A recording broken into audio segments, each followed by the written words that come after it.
Greetings, LEGO fans, and welcome to Retro LEGO, where we revisit and rank the sets in beloved LEGO themes from the past.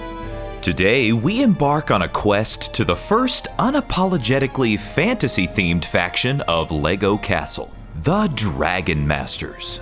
Known simply as the Dragon Knights outside of North America, these guys broke free from the more or less grounded and historical depictions of medieval life we'd seen before and went full-blown supernatural. Though a handful of ghosts had shown up at this point, Dragon Masters introduced wizards, spellbooks, magic wands, and of course, dragons.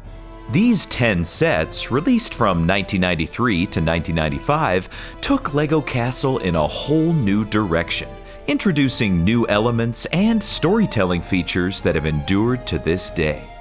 A big thanks, as always, goes out to Slegengr, who once again generously lent me these sets to show here. So, don your most fireproof armor, and let's cross into the realm of the Dragon Masters. Taking the bottom spot on this list is set number 1732, Crossbow Cart. This also had a polybag release numbered 1712. A tiny little supplementary set, released a year after the main wave in 1993, there's not really a whole lot to say about it. At this point in LEGO Castle's history, little siege engines like this were everywhere. But there are a couple things that give this a specifically Dragon Masters flair. First and most obvious is the Dragon Master's Shield, which is a recolored version of the Black Knight's famous Wyvern Dragon, this time with the dragon coming in green instead of blue. This, to me, suggests that the Dragon Masters are some sort of break-off of the Black Knights. The minifigure pushing this dual crossbow along is Dragon Knight 1, seemingly the common foot soldier of the faction. Making his allegiance known is his torso print, bearing the dragon insignia in the center and a gold-studded belt. His face print, with its bushy mustache and hanging locks of hair, made its debut here, and would go on to be seen in Dark Forest and the Fright Nights before being retired. With sword and spear mounted on either side of his trusty cart, he's ready for battle. And though there's not much to this set, there's not really anything to complain about either. At number 9, we have set number 1736, Wizard's Cart. This also had a polybag release numbered 1746 and called Wiz the Wizard, and a re-release in 1998 numbered 2891 and called Wizard Trader. No matter what you call it, this tiny little set is not really any more exciting than our previous entry, aside from its minifigure, who is the powerful and mysterious Majesto the Wizard, the leader of the Dragon Masters. Not only is he the first LEGO Castle character with a proper name, but he also is the first wizard minifigure, necessitating the creation of his pointed hat, long white beard, and magic wand, which all debuted with this sub-theme. Interestingly, his torso print is simply a blue recolor of the peasant and forestman torsos we'd seen in the past, complete with the money pouch, though in this case I like to think that it's some sort of magic dust in there. Most other iterations of Magisto also gave him a plastic black cape, but as is often the case with these small budget sets, this was likely omitted here to save on costs. The chest he pushes along is modestly appointed with a couple of jewels and room for his wand if he gets tired of carrying it, while his pet bird sits lazily on the side, hitching a ride to their destination. It's not much as a set, but it's a great way to get a hold of one of LEGO Castle's most iconic minifigures. Coming in at number 8 is set number 1794, Dragon Master's Chariot. Though we'd seen too many carts, buggies, and carriages to count at this point in LEGO Castle, I don't think we'd quite seen a chariot yet. So you've gotta hand it to Dragon Masters for their ability to innovate. With dual axes on either side ready to make a decisive blow to the enemy, this chariot is all business. This sub-theme actually marks the introduction of these upscaled and more elaborate halberds, and they'd see a long and successful career after this. Even the horse is ready for battle, intimidatingly leveled up with his red dragon helmet, which is an element we saw when we covered Fright Nights, but its debut was right here. Driving this steamroller of a chariot is the titular Dragon Master. We'd seen some blinged up knights before, but this guy takes it to a whole new level. His tri-plumed helmet, invoking more the look of a Roman centurion than a medieval knight, is top-shelf peacocking, but I'm absolutely here for it. His faceprint, complete with fiery ginger eyebrows, mustache, and sideburns, perfectly matches the intensity of the dragons he masters. His torso print almost looks like a face card to me, with its two-faced dragon emblem, yellow flames, and shoulder armor making for something truly unique. Speaking of unique, even his legs stand out, as one black leg and one blue leg come together under red hips, something I'm not sure we'd really seen before. Though he already looks decked out as is, he doesn't even have his cloth cape in this set, a cost-cutting measure once again, no doubt. Though it takes a relatively low spot on the list, I really respect this set for not only livening up its form factor, but for throwing in one of the faction's headlining minifigures at such an attainable price. Taking the number 7 spot is set number 6020, Magic Shop. Originally retailing for $4.50, this little shop seems like less of an established brick-and-mortar business and more of a secret meetup spot for some less than legal magical dealings. Concealed inside the hollow of this tree is a fairly scant lineup of merchandise, including a goblet, a barrel of likely magical jewels, and a spellbook. This piece was a favorite of mine as a kid, seeing later use in Fright Nights and even early LEGO Harry Potter, but its humble beginnings were right here. Doubling as concealment and a way to reach the top level is this ladder, and flanking either side of the shop are these flame-lit torches. Even though I could have sworn I'd seen them in earlier sets, it turns out that these flame pieces actually made their debut with Dragon Masters, and their career extends to this very day, though they've sadly lost the trans-neon orange glow they had originally. Running the shop is the familiar Majesto, likely the only one qualified to do so. Unlike his appearance in the Wizard's Cart, he dons his black cape this time, the cherry on top of his wizardly look. It would have been nice to see a more expansive selection of whimsical wares given the set's name, but the Magic Shop is nevertheless a welcome little entry in this world. Number 6 goes to set number 6043, the Dragon Defender. Selling for $12 in 1993, this set does for the catapult form factor what the Dragon Master's chariot did for wagons, and that is mix it up. There's no telling how horrified I'd be if this siege machine came rolling up to my castle wall, with its gigantic fire-breathing dragon head staring me right in the face. It's not just for looks though, as it also serves as a counterweight to the catapult, hurling its payload more or less automatically when you drop it. You can, of course, give it a little extra encouragement yourself to increase its range, but this design is a very refreshing departure from what we'd seen before. Keeping this stone-hurling dragon fed is Dragon Knight 1 again, along with newcomer Dragon Knight 2. He wears the same gaudy three-plumed helmet as the Dragon Master, with yellow plumes in this instance. His breastplate carries forward the dual-tone scheme, while picturing the entire dragon this time, though you may notice this isn't a wyvern like we see on the shield's crest, a nod to the actual dragons we'll see later in this list. His faceprint is perhaps my favorite in the line, with its fantastically styled goatee and downturned eyebrows projecting both haughtiness and a dash of villainy at the same time. He's back to both legs being the same color though, so he's not quite as fashion-forward as the Dragon Master. He must have missed the memo. The Dragon Defender is a breath of fresh fire for the LEGO catapult, showing that even a tried and true form factor can still shake it up from time to time. Breaking into the top 5 is set number 6056, the Dragon Wagon. Aside from being a fun set title to say, this $20 offering delivers on it, giving us the first LEGO Dragon. Tucked away in this elaborate contraption of ladders and ramps is the fire-breathing beast itself, the first in the original creature system that would eventually extend to LEGO dinosaurs and beyond. Making its grand debut here in green, I just love how it manages to both be strikingly new and strikingly LEGO, with its movable tail, arms, wings, and upper jaws bringing it to life.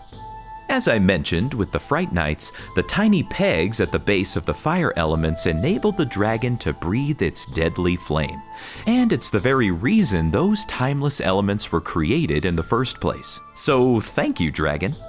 Of course, this mythical creature is the highlight of the set, but the wagon itself is no slouch either, convincingly securing its cargo while also perfectly executing the elevated look of this sub-theme, with its dragon-helmeted horses and large cloth flag with the faction's crest waving proudly up top.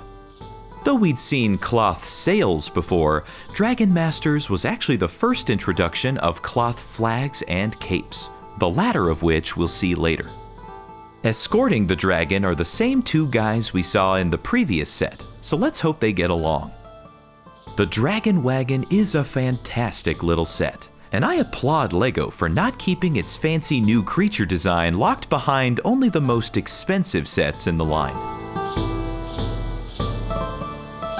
Coming in at number 4, we have set number 1906, Majesto's Tower. Originally retailing for $20, this whole fortress actually sold at the same price as the Dragon Wagon, highlighting just how expensive that dragon mold must have been to produce. Though this set omits that flashy new element, it still has plenty on offer, and I love how it can either be used as its own remote mountain stronghold or as an expansion to the other larger sets in the series.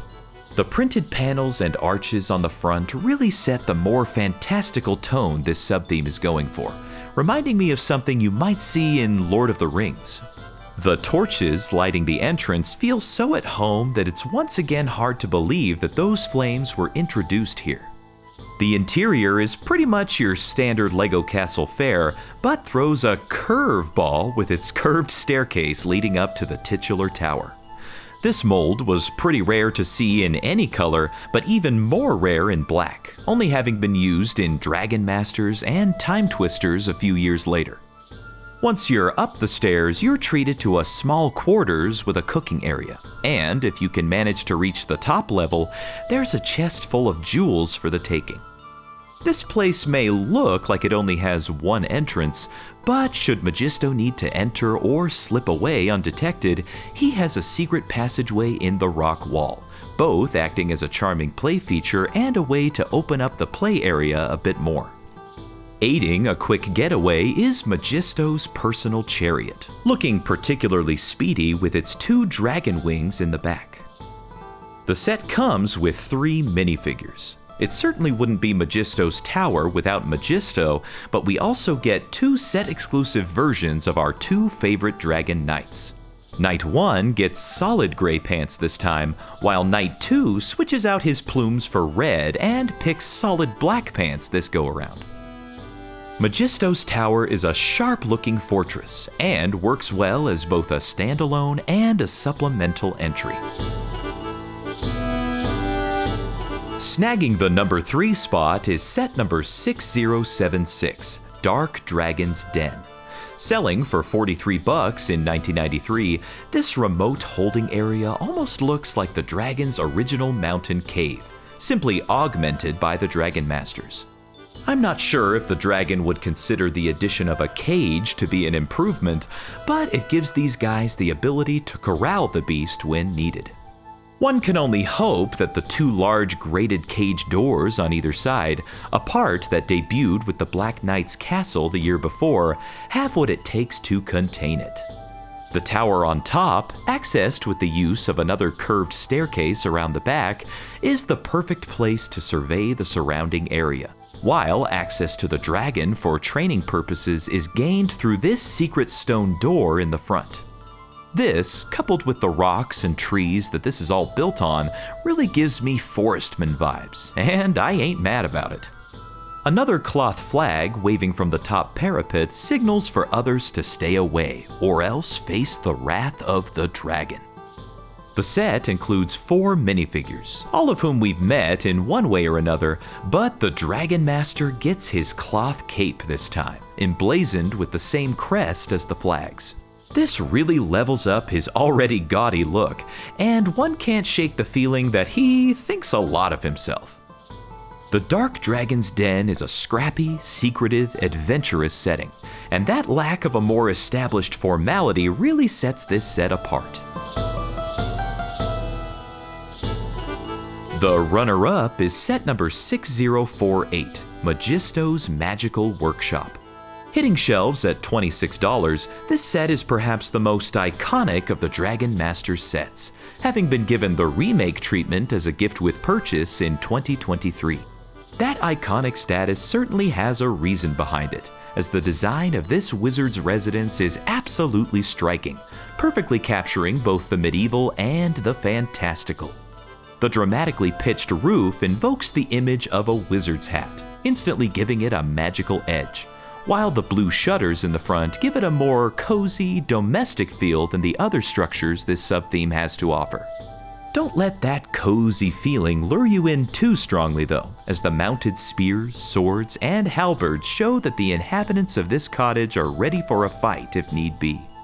Though it can appear small and unassuming at first glance, it opens up from the center and suddenly becomes a magic trick of its own, revealing an interior that's both amply supplied on its own, but also gives you the room to expand and fill out as you please. This swivel-open dollhouse style reminds me fondly of the Forestman's hideout, and I don't think it's any mystery why both of these sets got remade in the last few years. Included in the set are 2 minifigures, Magisto, of course, and his own personal guard, another variant of Knight 2, who is made set exclusive here by the use of blue plumes on his helmet. Majesto's Magical Workshop deserves all the praise it gets, but for all its charms, I couldn't quite place it ahead of... Number 1, set number 6082. Fire-Breathing Fortress. Entering the market at $64, this set is basically like the greatest hits of Dragon Masters, featuring the frightening dragon head from the Defender, the enclosure from the Dark Dragon's Den, the beautiful panel and arch prints from Magisto's Tower, and the whole gang of minifigures. But it doesn't just copy and paste those elements, it levels them up. The dragon head, now mounted on the front of the battlements, can now rotate 180 degrees, and instead of flinging stones, it drops them from its mouth, crushing whoever stands below. The flames shooting from its nostrils also makes the title of the set literally true. The dragon enclosure now doubles as a trap for invaders, employing what might be my favorite Lego trapdoor I've ever seen. Pulling this tab on the side will send whoever stands up top down into the dragon's lair, completely at the mercy of the creature's appetite. The tab can then be pushed right back in, resetting the trap easily. I don't know about you, but I much prefer the ease of this setup to the alternatives we saw before and after, and I'm puzzled as to why this method wasn't used more often. The whole fortress is built up on the classic ramp and pit baseplate of El Dorado Fortress fame, just recolored to fit the theme. Using the pit area as a dragon's den is perhaps the best use I've seen. Of course, any stronghold wouldn't be complete without a jail cell, but this one looks a bit easier to escape than most, with a big gap in the side that someone might just be able to squeeze through. In addition to the dragon, the set gives you 6 minifigures. These are all characters we've met before with a few variations. Knight 1 appears in archer form with an arrow quiver and a chin guard helmet. The Dragon Master shows off some stylish yellow plumes this time, and they're visited by a technically set-exclusive Wolfpack leader, who lacks his usual cape. I love this set. And if you can only get one that represents the whole faction, this is the one I'd recommend. But what do you think of LEGO Castle's first foray into the supernatural? Let me know your rankings in the comments below. Once again, thank you so much to the members of the Brick Guild for their support in making these videos possible. And until next time, don't get burned.